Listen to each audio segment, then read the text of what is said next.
Alright, hello everyone, and welcome back to another episode. So today I am going to be reading a Flash fanfic called Chasing Light by Dubstar. Let's begin. So I'm going to quickly name off the author's notes. I'm not going to actually read them. So the first thing you should know before I read this fanfic is that Caitlin never turns into Killer Frost in Season 3. Savitar decides to let Team Flash help them, when he tried to fake it. When he faked it, actually. Yeah, you know what I mean. Everything else is the same. Blah, blah, blah. Yeah, so that's... And, Julian won't be mentioned... Will be mentioned, here and there, but he won't make a cameo. Okay, let's begin. It was the morning after HR's funeral. The sun was obliviously bright outside, its light glinting off of Star Labs' glass double doors. Most people would feel that, after the death of a friend, the universe would be a little courteous at least to go overcast.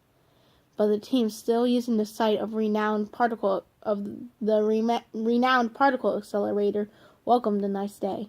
The late drumstick carrier probably would have thought a good old thunderstorm would be perfect for his heroic demise. Not surprisingly, the main shift family he left behind disagreed, as they often had when he was with them. A clear sky and cool breeze felt more like HR to them than a gloomy drizzle. Optimistic, eager to please. Caitlin Snow had been up working all night. She couldn't sleep, so of course she went and made herself useful.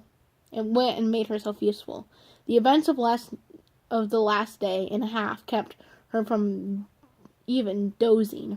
Her hands were still and steady as she tidied up her station before the others arrived. It wasn't her first death on the team. That wasn't it. The loss of this latest Wells was dull throbbing deep inside, pushed to the pits of her mind in an effort to remain composed. It wasn't almost Lizzie and Iris either. She and everyone else had been gearing up to say goodbye for months, just in case something went wrong. But they hadn't expected to be saying goodbye to HR, though. No, she stayed awake on one pure Adeline. Grief and trauma weren't enough to energize her anymore. They were old friends. Adrenaline, I pronounced that wrong the first time, came from knowing that she wasn't alone in the building. Not at all. She had to keep her guard up. For the past 4 days, the man responsible for every inch of Team Flash's struggles recently had been bunking in their very own headquarters. Their safe haven, and their home away from various homes, was no longer safe. At least that was the way Caitlin saw it. Savitar was asleep downstairs.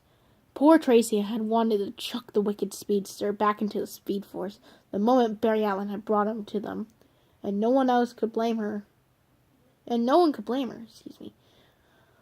Joe had seconded this, but would settle for slinging him in the pipeline. Barry had nicked both ideas, insisting Savitar had been given the guest room down in the basement, of Star Labs. Kayla, along with the others, had been completely floored to think that Barry would be so risky with the villain who had, hours before, been hell-bent on killing his fiancée. How could they just toss him a pellet and call it a night? And if Barry, of all people, defending him? But if anyone knew what was going on in Savitar's head, it was only logical it should be Barry. After all, it was his head, sort of. Caitlin's science-loving mind had flocked to the seismics, but she could only analyze the time remnant's existence for so long before it was off to the pantry for an aspirin. Time loops were not nearly as easy as biology, and she was exhausted trying to understand it. Impossible to be he or not, Savitar was indeed being only one floor below her, doing Lord knows what at the moment. She bit her lip, checking the security feed again. Sleeping. He was sleeping. Think of it. Think it out, Dr. Snow. Harrison Wells would have told her. Dr. Wells, the first one she met, mentor extraordinaire, before she knew him as the Reverse Flash. What could he gain from comforting you? He's not exactly holding all the cards in this game anymore, is he? She could see his patronizing smirk, hear the gentle chittering too. Too bad he'd been a murderer. Sometimes she missed his calm observations, the hum of his wheelchair. He'd been right, too. Savitar was only there because he had lost any power he held over them. His plan had failed, and he would be erased from existence, except, of course, Team Flash had promised to save him. Now his life was in their hands. The irony.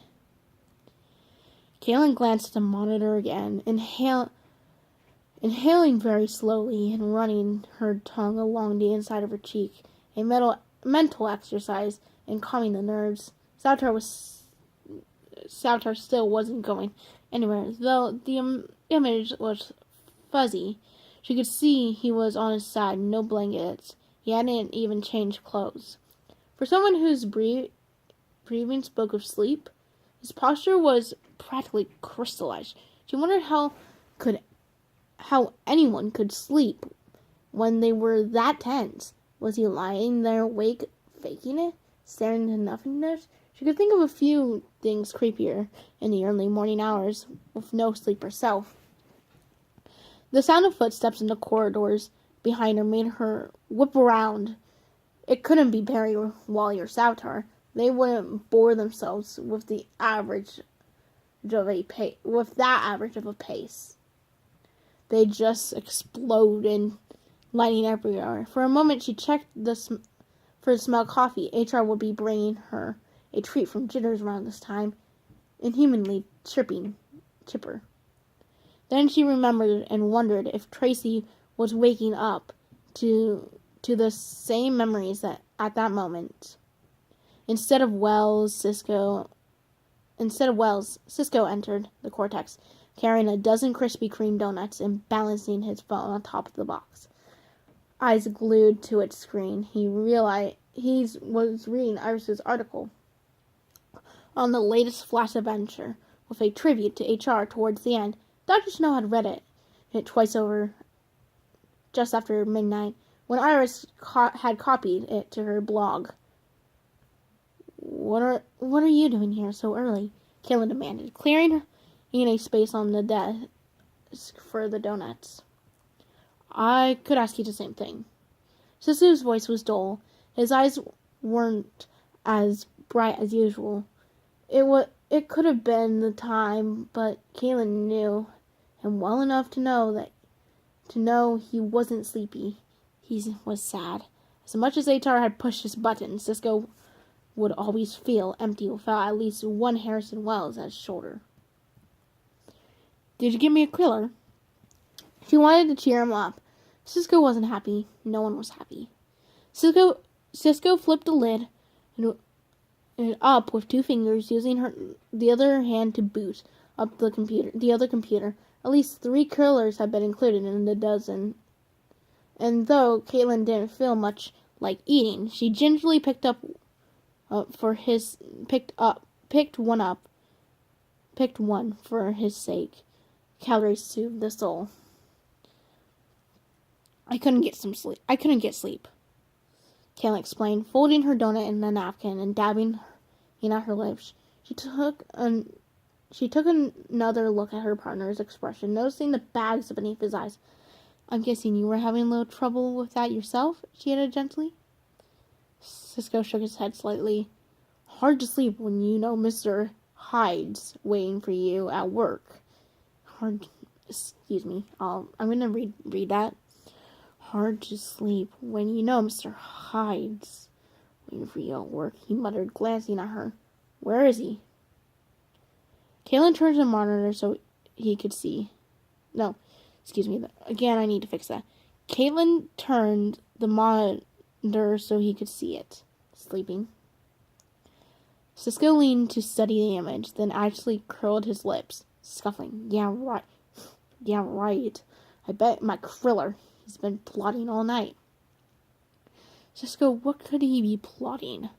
Caitlin tried not to sound too exuberant. They'd been through so much in just 3 days. It wouldn't be fair to lose patience.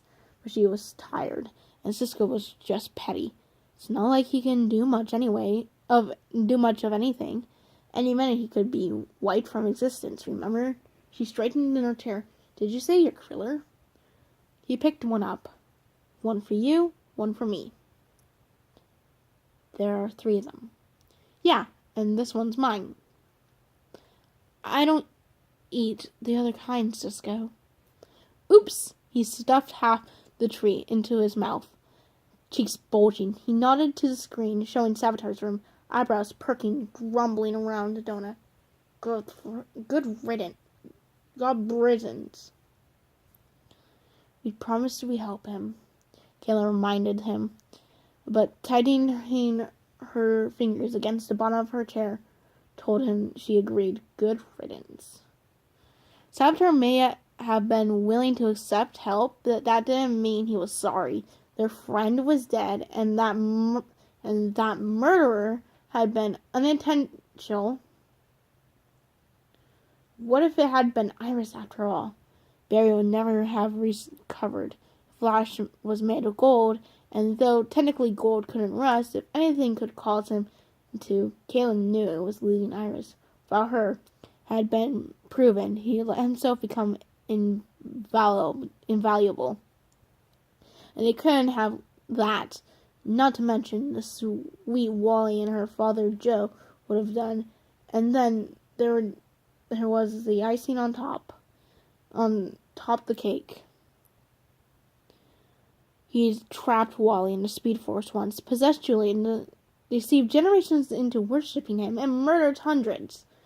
Tracy was right. He didn't deserve a future, but they had sworn to give him one. Did you come up with anything to solve his temporal problem? Sorry, I didn't read the ending. Did you come up with anything to solve his temporal problem? Caitlin tossed her donut in the trash bin. Wiping her hands, she really wasn't hungry. Cisco swallowed the last of his breakfast. Oh yeah, I lost a lot of sleep over that one. His eye roll would have made Captain Cold jealous. Caitlin gave him her sternest expression. Well, I did. What do you think I was doing here all night? Biting your lip and staring into space, Cisco offered. She handed him her notes, all business. I kept trying to think of a way to anchor him to this plane, to anything, but no luck. I've even browsed some of those science fiction blogs you had bookmarked, she added sheepishly. Nothing, no ideas on how to keep a loop like his from canceling itself out. I mean, the only way he can stay is by doing what he was created, to avenge killing Iris. She threw her hands up quickly, and we're not condoning that, but without rectifying the hole we created in his timeline, it's going to suck him up. She gripped both knees, meeting Cisco's eyes. Neither of them liked to admit defeat. I don't know how we're going to save him. Cisco let out a puff of air that toyed with his shoulder-length hair. We'll think of something. We got time before all that tempo zone energy comes to nab him. How can you be sure? He could. Caitlin cast out for the right words, gesturing with her hand. Fade any minute. The smallest of smiles graced Cisco's face. He was getting the clever look in his eyes. And Caitlin was glad to see it beneath the morning. I can track it. You can track it? Caitlin repeated, disbelief making her voice taut. How? Cisco pulled up a diagram of the time stream he had constructed on the nearest monitor. It looked like a hurricane. Caitlin mused, only more jagged and complicated. I can feel it, he grinned, insufferably proud. Yeah, it's part of my powers. Not like I'm vibing the rip. The Speed Force ain't that strong with me, but I can sense there's something wrong in the energy on our Earth. A corrupt timeline, a jacked up loop. It leaves a trail. I don't know how else to explain it, he added, apologetically lifting a shoulder. It's just there. So I did some calculations.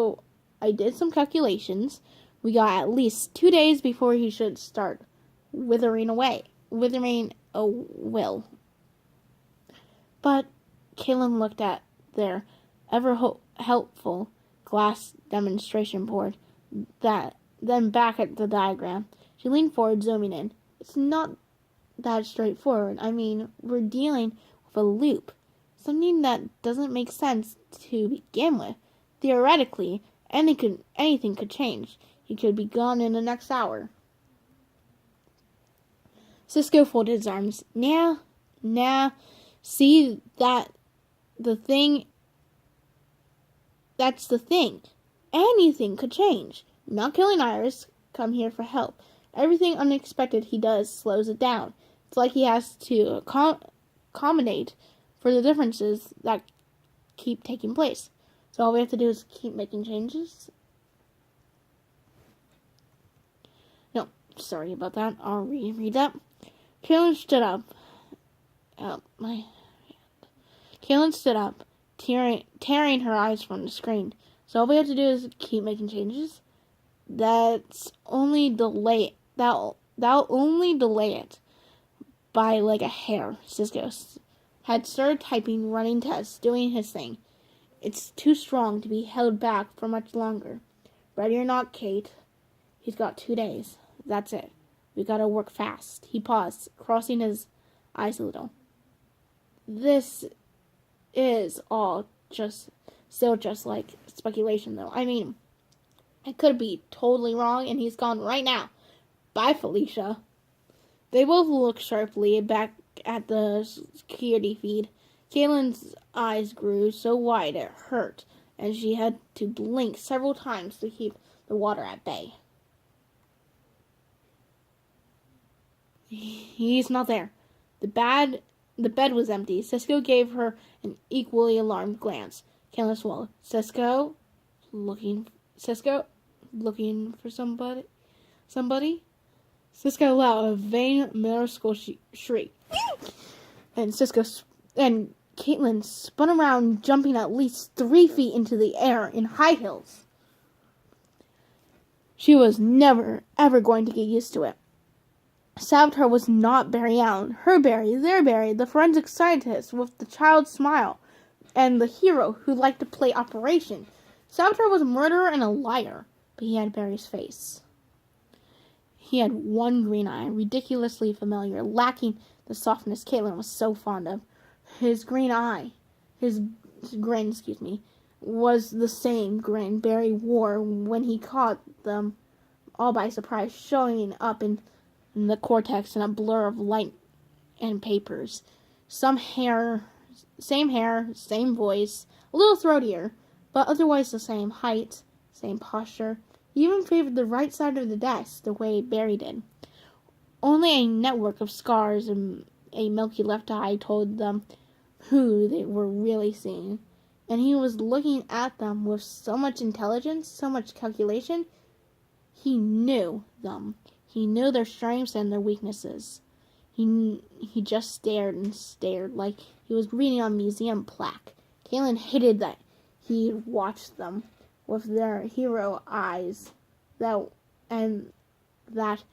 quirk of his mouth, as if he were deliberately playing the part. A substantial Barry for breakfast, ladies and gentlemen. Cisco gritted his teeth at the difficulty. Don't do that, he hissed. Savitar gave a perfectly baffled, mocking expression, reaching for the donuts. What's the matter, Cisco? Trouble sleeping? He himself sounded raspy. Wait, excuse me. I'll read it. What's the matter, Cisco? Trouble sleeping? He himself sounded raspy, as if he really had just woken up. But there wasn't a sign, even a sign of bedhead. Caitlin started to think he really had been awake all along. The waves of loathing she saw on her best friend's face were enough to boil the moon. Cisco was glaring at Savitar as if he were the devil's incarnation. Savitar was blinking placidly back. The way his eyes remained half closed reminded Caitlin of the jeweled iris snakes were born with. Never impressed, always searching. The tension was scuffling. Caitlin could see HR's coffee reflection in the article light glinting off Savitar's jacket zipper. Cisco must have been imagining something similar. His shoulders had gone sharp and still. But in true Cisco fashion, all he said was dripping the ice. No donuts for you! And lifted the box off the desk, walking to another room as if to hide the cookies on the top shelf from a naughty child. Savitar glanced at the screen the two scientists had been commentating on. Cisco must have switched it back to the diagram as he stalked off. The footage of the speedster's room was gone. There was a moment of silence as Caitlin watched Savitar and Savitar watched the monitor. Finally, he said, exactly as if he were reading a very boring teleprompter, How far have you gotten? Caitlin didn't trust herself to speak at first. She had barely spoken 2 words to this, the real Savitar, in the flesh. Barry's flesh. From the moment he'd revealed himself, she had avoided him from the start. Not just because there were no light between them, the way that there was between herself and the true flesh, but because talking to someone so familiar and distant was too much. Savitar was illogical, and Caitlin's sturdy mind sometimes refused to comply. But he was asking for facts. In a friend's voice she had heard so often and listened to, so intently. So her mouth began moving without asking her permission. We don't have a hard and fast solution yet, but we did some calculations, and Cisco's power can collide with the energy in the time string, which is one of the reasons he's able to contact the sort of limbo that is the Speed Force. And he was able to find out. She fumbled for a moment, wondering if there was a tactful way to say this. How long you have until I disappear? Savitar was motionless. Caitlin wounded her heels of her palms in the opposite direction against another, still watching him. Right. Savitar let out one of Barry's stubborn subtitled for a laugh. Subtitled for a laugh. Right. You know, Dr. Snow, I think your bedside manners need work. He moved to look at her with his scars and the smirk, and Caitlin felt a snowstorm stir within her, held back by her necklace. She kept herself from envisioning what it would be like to shoot a few icicles his way. He did not get to turn to her with that cockiness, the look the Flash loved to sport after a successful mission as she finished patching him up. Caitlin stared back at him, trying not to caught up in his convent's appearance. If she thought about how impossible he was to be so Barry and so not where he came from. Aspirin again. Instead, she focused on maintaining a poker face. She had to practice it often enough when Cisco was around at work. Savitar swung an arm up to just the right hand corner of his mouth. You got a little frosting in here, Kate. He let the arm drop as she fixed it, nodding those many nods people nod when they just knew everything. I can see you guys are working real hard on getting this right. Maybe it was the sarcasm or the fact that she only let 2 people call her Kate, and Savitar was neither Barry nor Ronnie. Caitlin drew herself up, cold swirling behind her eyes. I don't think you're in any position to go criticizing our methods, she told him quietly. Oh, I'll retry that. Sorry, I completely forgot to read the end. I don't think you're in any position to go criticizing our methods, she told him quietly. The smirk didn't slip off. Cisco was back, taking a mile a minute before he fully entered the room, clearly speculating. What we need is something to block detection. You know, something to keep the paradox from finding him like a shield. He snapped his fingers a few times, looking at the floor, as he walked, but not seeing it, coming around the desk to get to his computer. He bumped into Savitar, who was still favoring the right side. Cisco started too close to Barry's burnt face. He drew back a little, more than he needed to, brown eyes going hard again.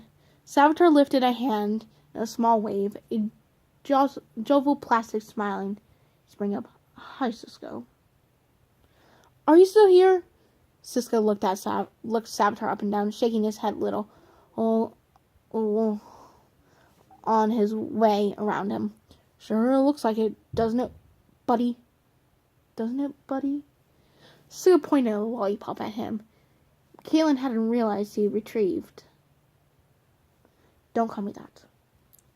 Savitar's hand drifted to his pockets, and he leaned against the desk, back to watching them. Caitlin didn't know how long he planned on standing there, but it wasn't exactly a big motivator. So she saw Cisco still for a moment, looking at the keys without touching them.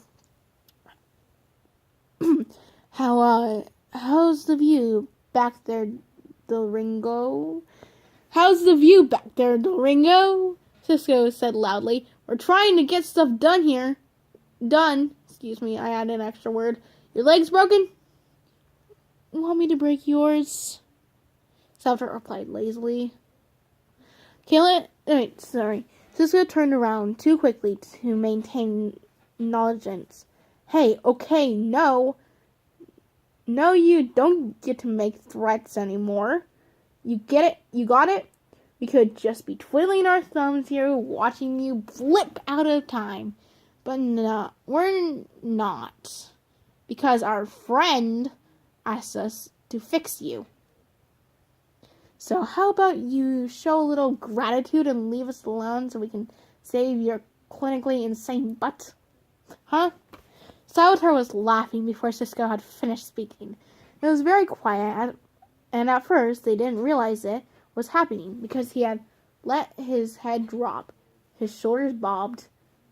Caitlin had felt like slapping Barry before, usually after he'd done something stupid, and she was cleaning a wound. But this was stronger. She could absolutely do it right now and not feel sorry later. Caitlin had a hand on Cisco's shoulder, rubbing a little the way Ronnie used to do for him when Cisco gave up on a project after an all-nighter. But Cisco wasn't having it. Gently, he pulled himself away from her and gave her a sulky apologetic. Nuh-uh. I need some air. I'm not doing this right now. Not for him. He flicked his lollipop into the trash bin, and with a thunk that should have not been loud given the lollipop's weight, with at least flour withering the last flower withering glance at Savitar, Cisco stormed from the cortex. Savitar watched him go, and when he wasn't in view anymore, the speedster turned his bored stare to the ceiling. I don't know what we did to make you this way, Keelan found herself muttering, but Cisco's right. Whatever it was, it doesn't give you an excuse to treat us like that. Barry brought you here to help you. Even after everything you did, Savitar met her eyes expressionless. Keelan felt the bitterness pull on her tongue, spitting out every word. Nobody messed with Cisco. You are making it really difficult to try any harder. Savitar was inches from her before she could complete a blink. It was grinning now, one blue eye gleaming. That's a lot of eyes, Kate. He took her necklace pendant in one hand, between a finger and a thumb. You're not holding out on us, are you? Keelan held his gaze bravely for a few seconds more, but it was like a spider was crawling up her spine. She yanked away from him, moving to the other side of the desk. She could feel her hands growing cold. She'd moved away as soon as he approached. She should have moved away as soon as he approached. She shouldn't have let him anywhere near her necklace. Standing up to him was one thing, but if he'd managed to steal her trinket, she would have lost all control of herself. In the back of her mind, that same old logic was telling her that only thing he'd been gaining is making her Killer Frost at this point was a few wicked laughs. But she wasn't going to risk it anyway. It's too bad I don't have someone like that, Savitar went on, pointing to the necklace. Failsafe, that goes with my eyes. Well, he raised an eyebrow. One of them, anyways. Very funny. Keelan folded her arms around herself and waited for his next move. She couldn't work while he was in the cortex. It was too soon after Wally's injuries, which he was only just healing from. Too soon after the night Iris nearly died. She expected him to rattle off a few more taunts, but she was going to be disappointed. Savitar turned and slipped out of the room. So slowly, she wondered if he were deliberately keeping from flashing out just to make her squirm. Keelan returned to the monitors, taking a deep breath, trying to ignore the glow from her pendant. It was hard enough trying to figure out how to defy time and space. They were doing it for someone who deserved everything coming at him. More than one headache was going to be plaguing her before the morning was over. Alright. Thank you guys for watching. Have a great time, and Bailey and Bambi love you. Go rescue a puppy. Goodbye!